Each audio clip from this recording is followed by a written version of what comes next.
자, 신경계통의 발생이라고 하는 거는 엄마 뱃속에서부터 신경계가 지금 우리가 알고 있는 뇌의 구조를 갖고 태어나지는 않았을 거예요. 세포들이 분화되고 이동하고 다시 분화되고 하면서 지금의 뇌 또는 척수 이런 계통을 만들게 되는데, 그런 것들이 시기별로 어떻게 변해서 어떤 과정으로 이렇게 됐는지를 아는 게 발생이라고 합니다. 사실은 물리치료사의 중점이 신경계통의 기능을 공부하는 거라서 발생 관련된 부분은 사실은 그게 크게 집중적으로 보지는 않아요. 그렇지만 한 번 정도 이게 정리를 하고 어떻게 시작했는지를 알면 또 신경해부학을 공부하면서 더 쉽게 이해할 수 있는 부분이 분명히 생깁니다. 그래서 이번 시간은 신경계통의 발생에 대한 거를 알아보겠습니다. 자, 이 그림은 사실 가운데 있는 애기 모양은 우리가 태어날 때부터 이런 모양은 아니죠. 태어날 때는 그냥 오른쪽, 왼쪽 그림에 있는 이런 배아 이런 식의 모양으로 시작을 해서 그 형태를 조금씩 갖춰 갑니다. 그래서 여기 페타 그러면 태아 발달이라고 하는 겁니다. 우리 센트럴 러브 시스템 중추신경계는 되게 첫 3주에서부터 풀텀이니까 태어나기 직전까지 계속 성숙되고 성장을 하는 거예요. 그리고 눈 같은 경우는 4주째부터 20주째에 다 완성이 되는 거고, 이빨, 치아 같은 경우는 6주에서부터 태어나기 직전까지도 계속 성숙이 되는 거 과정을 갖고 있고요. 팔레이트는 입천장입니다. 입천장 쪽 6주에서부터 16주. 그리고 팔 쪽은 팔다리는 똑같아요. 되게 4주에서부터 9주. 여기 다리도 마찬가지입니다. 4주에서 9주쯤에 팔다리가 쭉 나와 있고요. 여기 딱 보게 되면 팔 다리가 이렇게 나와 있는 게 보이죠? 예. 그리고 외부 생식기 같은 경우는 7주에서부터 태어나기 전까지 계속 성숙이 됩니다. 그래서 임신 초기에 이게 아기가 태아가 남자인지 여자인지를 분간하기는 불가능한 거죠. 그리고 7주가 넘었다고 하더라도 외부에서 인식될 만큼 성숙이 되기까지는 좀 시간이 걸립니다. 중간 이후부터나 좀 가능합니다. 심장 같은 경우는 3주에서부터 9주 정도에 성숙이 되고요. 눈은 4주에서부터 태어나기 직전까지 개발이 되고, 어쨌든 이게 모든 그 신경계통서부터 해서 신체 기관이 처음부터 딱 생긴 것이 아니라 이렇게 시간이 지나면서 세포들이 많이 분화되면서 이게 모양을 갖추는 양상을 띠고 있습니다. 자, 이거는 그냥 신경계통에 관계된 거. 여기는 그 성인뇌처럼 최고로 성숙된 뇌라고 볼 수 있고, 처음에 신경계 구조는 이렇게 시작합니다. 마치 애벌레가 있는 것처럼 시작을 해서 시간이 지나면서 이게 볼록볼록해지기도 하고, 굽이가 이렇게 더욱 심하게 굽기도 하고, 내용이 커지거나 이렇게 크게 구분이 되면서 급기야는 이렇게 맨 마지막 단계인 우리가 알고 있는 신경계 구조가 되는 거지요. 사실은 이 발생하는 과정을 주차별로 몇 주에 어떤 거, 몇 주에 어떤 거 이렇게 하면 참 좋은데, 사실은 우리 분야에서는 이 발생에 대한 부분이 크게 중요한 부분으로 고려되고 있지 않기 때문에 여러분들이 좀 알아야 될 것들은 되게 어떤 분류로 해서 이거를 얘기해 주고 있는지 정도만 알 수 있으면 좋을 것 같아요. 자, 신경계통의 발생에서 보면 외배엽에서 기원 시작한다라고 나와 있습니다. 신경세포가 딱 모여있다가 분화되면서 오밀점에서 옆으로 이동하고 다시 분화되고 하면서 하나의 점체적인 신경계통을 구성하게 되는데, 분화되면서 그 껍데기 쪽으로 표층으로 분화되는 것을 우리 외배엽이라고 하고요. 분화되면서 아래쪽으로 물려지는 것을 내배엽 내지는 중배엽이라고 이렇게 얘기합니다. 신경계통은 외배엽에서부터 시작을 하고요. 시작할 때는 그냥 이렇게 판때기처럼 시작합니다. 그러다가 판때기가 주름이 이렇게 깊어집니다. 주름이 점점 깊어집니다. 주름이 이렇게 깊어졌어요. 이렇게. 그리고 더 깊어집니다. 주름이 더 깊어지다가 나중에는 여기가 딱 붓고 이렇게 관처럼 됩니다. 이렇게 동그란 관처럼 되고 신경 능선이라고 해서 이렇게 따로 분리가 되게 되는데 중간에 있는 신경관들, 요 신경관들을 우리는 중추신경계가 되는 걸로 모태로 보고 있습니다. 그리고 신경 능선들은 말초신경계, PNS 쪽으로 가는 걸로 이렇게 알 수 있습니다. 다시 말해서 처음에는 신경판, 신경판에서 뉴럴 플레이트, 플레이트판, 그리고 주름, 폴드라고 그러고 이 폴드, 주름이 점점 깊어지고 위에서 딱 눌러붙으면서 하나의 관 형태로 되는 거지요. 이렇게 점진적으로 시간이 지나면서 진행되는 과정을 우리는 신경 배형성에서 뉴럴레이션이라고 이렇게 따로 분간해서 얘기를 합니다. 신경관은 그 특별하게 CNS, 중추신경계통으로 발전이 되는 거고요. 신경능선은 말초신경계통으로 발생이 됩니다. 다시 말해서 이게 주름이 깊어지고 딱 떨어지면서 신경능선 같은 경우는 말초신경의 일부가 되는 거고요. 관처럼 생기는 신경관에서는 중추신경계통으로 발생을 합니다. 신경관이기 때문에 이 안쪽에 실제로 구멍이 뻥 뚫려 있는 것처럼 보이죠. 관에서 구멍이 뻥 뚫려 있고 그 부분은 신경세포가 위치하고 있는 부분이 아닙니다. 그냥 뻥 뚫려 있는 공간이에요. 공간. 다시 말하면 신경계통이 발달하면서 가운데는 비어 있다는 뜻입니다. 정확히 말하면 비어 있는 건 아니고요. 뇌척수액이라고 하는 액체, 물로 채워져 있습니다. 자, 그래서 이게 조금 더 아까보다 조금 더 분화가 되면 이런 식으로 갑니다. 그래서 중간에 아까 말한 여기 뻥 뚫려 있는 뇌척수액이 둘러싸고 있는 하나의 공간이 형성이 되고 그 가장자리 주변에 이렇게 하얀 부분으로 나와 있는 거 이거는 뇌실막층이라고 합니다. 뇌실막층이라고 해요. 나중에 좀 더 분화가 되면 여기 공간 자체가 뇌실이라고 하는 걸로 또 바뀌기 때문에 그렇습니다.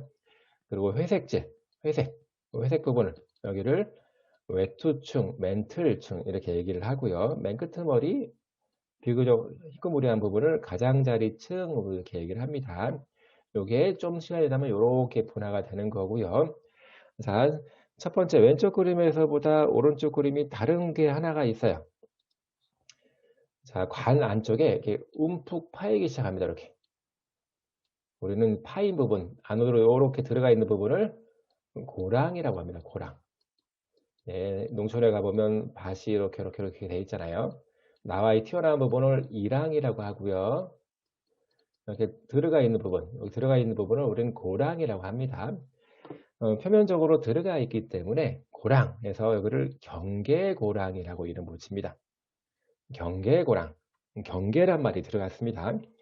이름은 막 함부로 붙이는 것이 아니라 특별한 의미가 있기 때문에 이렇게 붙이는 거예요. 경계고랑. 경계고랑은 뭐와의 경계가 된다는 뜻이겠죠. 이렇게 고랑을 중심으로 딱 나누면 요 위쪽, 이 회색질이 위쪽과 아래쪽으로 나눠지는데 위쪽은 위에 있기 때문에 날개판이라고 하고요. 아래쪽은 아래에 있기 때문에 바닥판이라고 합니다. 자, 그러면 굳이 이렇게 회색질을 위아래로 해서 날개, 바닥으로 구분할 이유는 사실 없잖아요. 근데 굳이 구분하는 이유는 특별하게 다른 뭔가가 있기 때문에 구분하는 거지요. 기능이 다릅니다. 회색질이기 때문에 여기는 신경세포들이 많이 모여 있거든요. 다 모여 있는데 날개 쪽, 날개판 쪽에 있는 신경세포들은 주로 감각을 담당해 주는 세포들이 모여 있습니다. 아래쪽 바닥판 쪽에 있는 신경세포들은 주로 운동을 담당해 주는 세포들이 모여 있습니다. 다시 말해서 감각과 관련된 세포들은 위에 있고 근육을 지배해 줘서 움직임을 만들어내는 세포들은 아래 바닥판 쪽에 있다라고 하는 얘기입니다. 자, 시간이 좀 더 지나면 이게 이렇게 발전이 되거든요. 자, 이거는 척수입니다. 척수. 척수 보게 되면 이 회색질 부분이 아까랑 모양은 다르게 기본적인 구분 형태는 비슷하지만 모양은 약간 달라졌어요. 이렇게 마치 나비 모양 또는 H자 모양으로 딱 되어 있죠. 안쪽이 회색질입니다. 회색질이에요. 회색질은 신경세포들이 모여있기 때문에 거무디티하게 보인다라고 했어요. 그래서 앞쪽으로 튀어나와 있기 때문에 여기를 앞쪽 뿔, 앞뿔 이렇게 얘기합니다. 그리고 뒤로 튀어나와 있기 때문에 여기를 앞뿔이 있으니까 뒷뿔이 있어야 되겠죠. 뒷뿔. 자, 그러면 이게 앞뿔, 뒷뿔. 이거 역할을 잘 몰라도 이렇게 해서 이렇게 분화된 거니까 분명히 앞뿔은 여기는 바닥판에 해당되는 걸 거고 뒷뿔은 날개판에 해당되는 것처럼 보이죠. 자, 기능이 똑같습니다. 그래서 여기 앞뿔, 여기 부분은 운동입니다. 운동 세포들이 다 모여 있고요. 뒷뿔 부분은 감각에 관련된 세포들이 다 모여 있는 겁니다. 이렇게 그냥 이해를 하면 좋을 것 같아요. 자, 이거 아까 똑같은 그림을 다시 표현한 겁니다. 중간에 경계고랑이 이렇게 있고, 경계고랑 기점으로 해서 위, 날개판, 아래, 바닥판 이렇게 되어 있습니다. 자, 신경해부학에서 특별하게 색깔로 표시를 해주는 부분이 몇 가지가 있어요.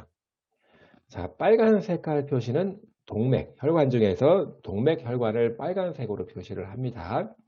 그리고 혈관 중에서 정맥 혈관은 파란 색깔로 표시를 하거든요. 그리고 신경은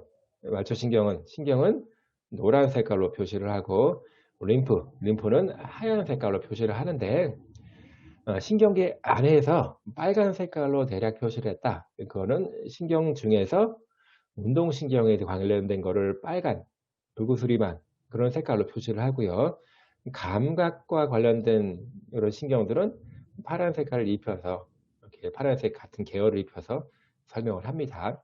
다시 말해서 바닥판은 아까 운동 세포들이 모여 있다라고 했죠. 그리고 날개판은 마찬가지로 감각과 관련된 세포들이 모여 있다라고 했습니다.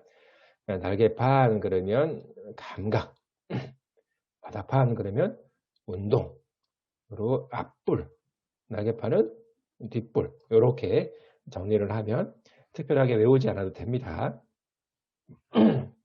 자, 이거 척추 갈림증이라고 하는 게 있어요. 그닥 중요한 내용은 아닙니다. 중요한 내용은 아닌데 일단 나와 있으니까 자, 이렇게 신경계가 이렇게 시간이 지나면서 태아 시절에 태아 발달을 하게 되는데 발생하는 과정에서 뭔가 오류가 생긴 겁니다. 그래서 충분하게 성숙된 방법으로 발달이 끝난 것이 아니라 일부에 문제가 생겨서 충분하게 발달이 안 된 상태, 이거를 척추 갈림증. 자, 여기 그림을 한번 보세요. 기본적인 척추의 모습은 몸체가 있고 이렇게 아취가 있고 가시돌기가 있고 가로돌기가 이렇게 있고 중간에 척추 구멍으로 여기 척수가 딱 지나가야 됩니다. 척수를 이렇게 보호를 하고 있어야 되는데 척추 자체도 여기가 결손이 되어 있는 거예요. 그러다 보니까 척수가 척추뼈 안에서 있지 못하고 자꾸 밖으로 튀어나오거나 위치를 이탈하거나 또 신경계가 충분히 발달이 안 되면서 여러 가지 신경학적인 문제가 같이 동반되는 선천적인 기형입니다. 지금은 현재는 이런 것들을 태아에서부터 진단하는 기술들이 많이 발달이 돼서 특별한 조치를 하는 경우도 있는데 어쨌든 간에 이렇게 척추뼈가 다 다치지 않고 신경이 밖으로 튀어나와 있는 경우도 있고 그래서 허리 부분에서 이렇게 이쪽 부분에 대한 게 이렇게 튀어나와서 구성된 경우 이런 경우는 중추신경계 손상의 우려가 상당히 많습니다. 이거를 척추 갈림증 또는 메닝고마이엘로실 해서 척수막 척수 탈출증 뭐 이렇게 얘기도 하고 있습니다. 참고적으로 알길 바라고요. 자, 여기서부터 굉장히 중요합니다.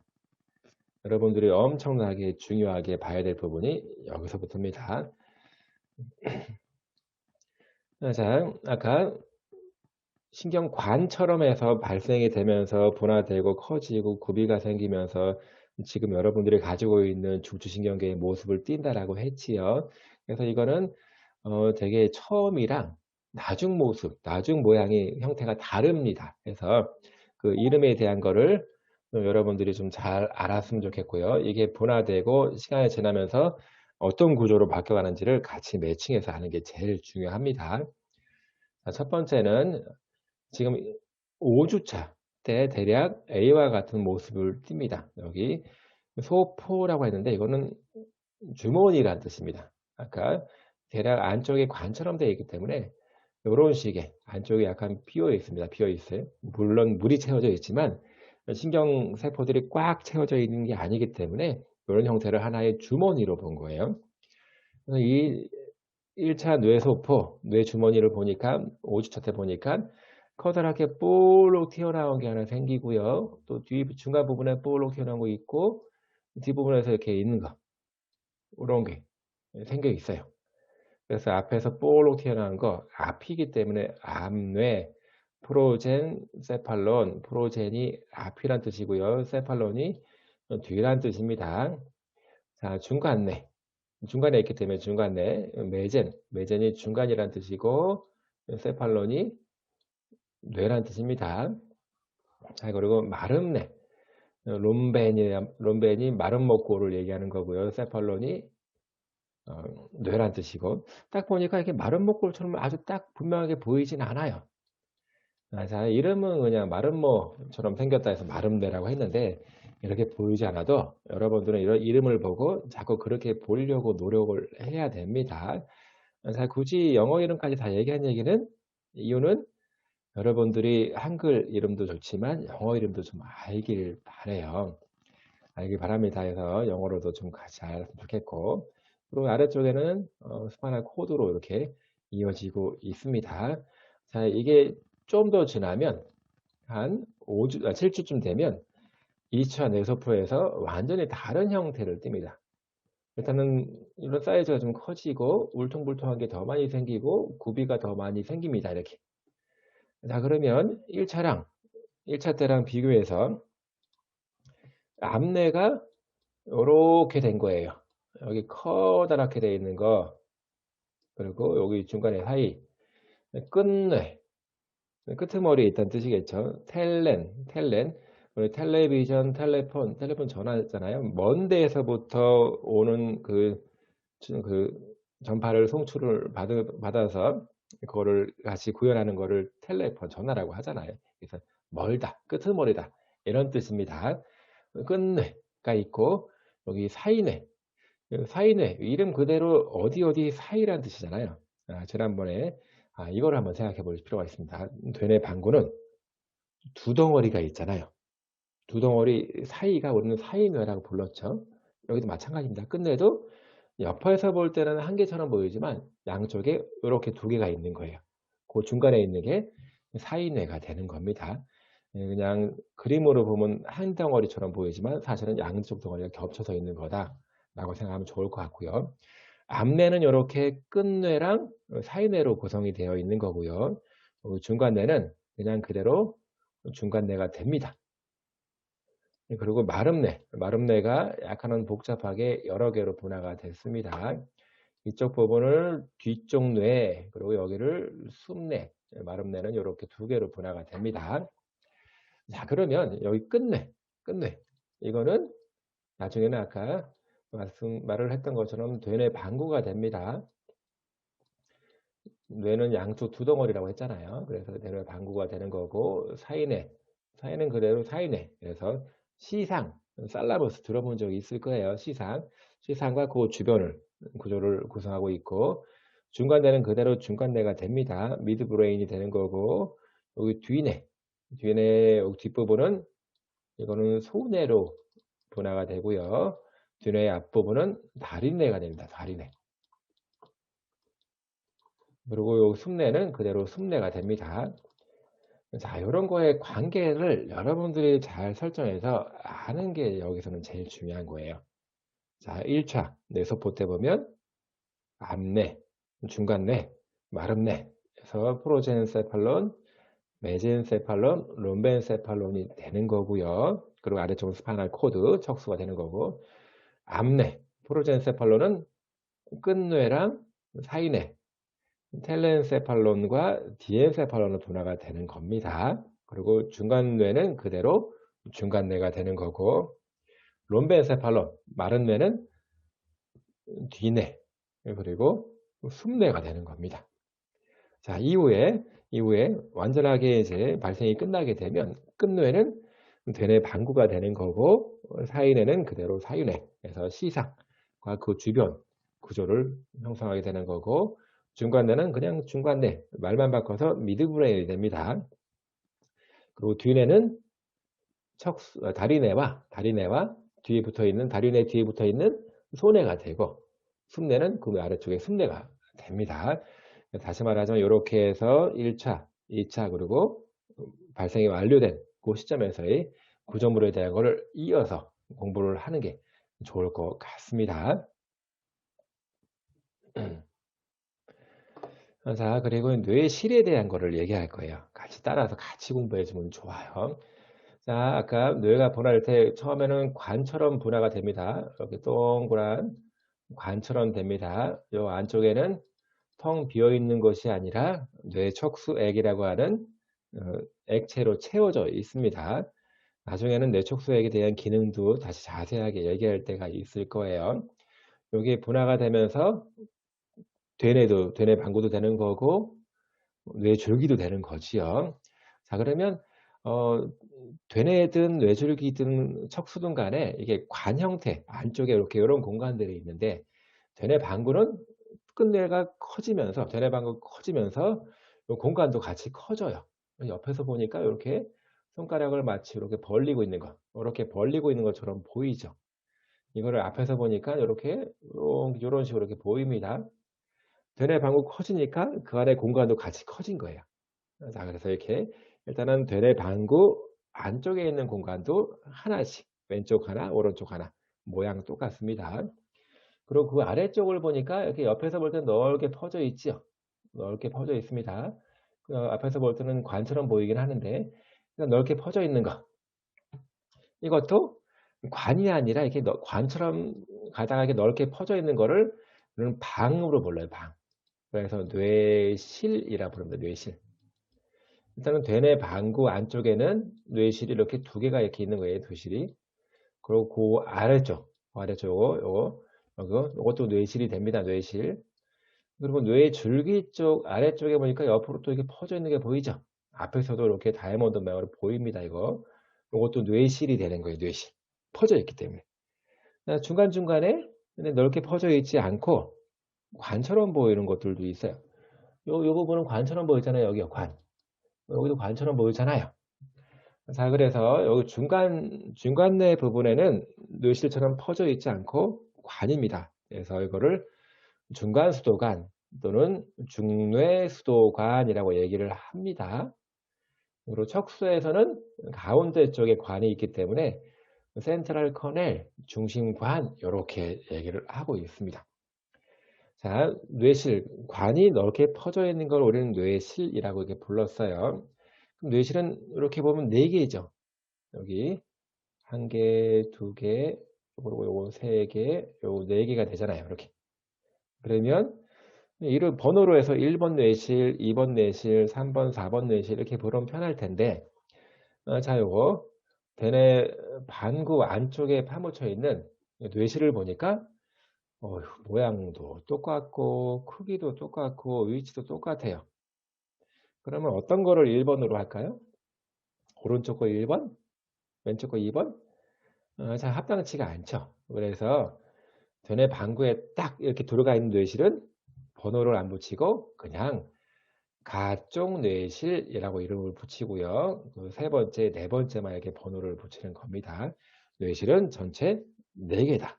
왼쪽 대뇌방구, 오른쪽 대뇌방 하나씩 가쪽 뇌실이 있고 그 가운데 아래쪽에 세 번째 수도관 끄트머리에 또 하나 네 번째 뇌실이 이렇게 위치하고 있더라. 그리고 뇌실 안에는 뇌척수액이라고 하는 게 흘러다니고 있습니다. 자, 물이에요, 물입니다. 뇌실 안쪽에 있고 중추신경계를 뺑 둘러싸면서 이런 뇌척수액이 흐르고 있어요. 뇌가 이렇게 있으면 뇌를 둘러싸고 있는 막이 이렇게 있겠죠. 막이 딱 붙어 있는 게 아니라 약간 떨어져 있으면서 떨어지는 공간으로 뇌척수액이 흘러다니고 있는 겁니다. 엄밀히 말하면 중추신경계는 물 안에 떠 있는 거랑 마찬가지예요. 뇌 척수에 계속 이렇게 흘러다니고 있습니다. 자, 근데 불행히도 이 뇌척수액이라고 하는 거는 흡수가 되고 분비가 되고 흡수되고 이게 딱 밸런스 있게 균형 있게 맞아야 돼요. 분비된 만큼 흡수를 해야 돼요. 하나 갖고 그냥 끝까지 가는 것이 아니라 계속 새 걸로 만들어내고 한 것들은 다 다시 흡수해서 내보내고 합니다. 그런데 이게 무슨 이유인지 모르겠지만 흡수가 너무 많이 돼요. 그러면 뇌실 안에 관 안에 물이 엄청 많이 채워지겠죠. 또 이런 경우도 있죠. 정상적으로 분비가 되는데 흡수가 안 돼. 그러면 계속 분비만 되고 없어지지 않기 때문에 뇌실 안에 또 뇌가 그 뇌척수에 꽉 차겠죠. 자, 두개골 안에는 공간이 한정적이에요. 그러다 보니까 뇌척수액이 많아지면 나머지 뇌 부위가 압박을 받으면서 뇌 손상이 일어날 수 있는 가능성이 높아집니다. 그리고 또 애기들 보면 여기 오이게 만져보면 숨 쉴 때마다 볼록볼록볼록 움직입니다. 여러분들 머리뼈처럼 단단한 게 아니라 여기가 숨골이라고 해서 숨 쉴 때마다 이렇게 볼록볼록이 튀어나옵니다. 여기는 애기 때는 거기가 머리뼈가 아니에요. 단단한 막입니다. 그냥 누르면 쑥 들어갑니다. 누르면 안 되죠. 안쪽에 뇌가 있으니까. 뇌가 충분히 성장을 안 했기 때문에 대개 1살, 12개월, 13개월쯤 될 때까지 뇌가 충분히 성숙하도록 안 닫혀 있어요. 그리고 12개월, 뭐 1년 정도 지나고 나면 이렇게 딱딱한 뼈로 바뀝니다. 바뀝니다. 그래서 그런 부분은 막 물뇌증, 이렇게 뇌촉수액이 많이 심하게 쌓이다 보면 거기에 볼록 이렇게 튀어나오는 경우도 있고 합니다. 자, 이 뇌 발생 부분에서는 요 표만 여러분들이 이해할 수 있으면 다 끝납니다. 이 표가 제일 중요합니다. 요것만 다 아시면 좋을 것 같아요. 아까 앞에 설명한 거를 그대로 갖다 하는 거고 이거를 좀 더 보기 편하게 이런 표를 찾아봤어요. 자, 일단은 처음에 암뇌로 시작되는 거 프로젠세팔로는 아까 끝뇌와 사이뇌로 바뀌는 거지요. 끝내는 점점 더 커지면서 사이뇌가 분명하게 나오는 거죠. 이렇게. 그리고 끝뇌는 되뇌 방구 쪽으로 가는 거고 사이뇌는 그냥 사이뇌에서 시상 그리고 시상 주변에 구조물들로 우리는 사이뇌라고 이렇게 얘기를 합니다. 끝뇌 안쪽에는 가쪽 뇌실이 있지요. 뇌실에서 뇌척수액이 여기 들어가 있고 사이뇌 쪽에는 세 번째 뇌실이 있습니다. 뇌실이 있어요. 중간뇌 부분. 이거는 메젠세팔론은 그대로 중간뇌, 메젠세팔론이 되고 그대로 중간뇌로 부릅니다. 그 안쪽에는 뇌실이 있는 것이 아니라 중간 수도관, 중뇌 수도관, 중간뇌 수도관 이렇게 부르면 됩니다. 처음에는 마름뇌였는데 마름뇌는 롬벤세팔론은 뒤뇌와 숨뇌로 나눠집니다. 뒤뇌는 메텐세팔론, 숨뇌는 마이엘렌세팔론이 됩니다. 뒤뇌는 다시 다리뇌와 소뇌로 바뀌고 여기는 네 번째 뇌실이 있습니다. 그리고 숨뇌는 그대로 숨뇌, 메듈라 이렇게 바뀌는 거지요. 그 척수는 안쪽에 가운데 구멍이 뻥 뚫려 있기 때문에 이거를 중심관 이렇게 얘기를 합니다.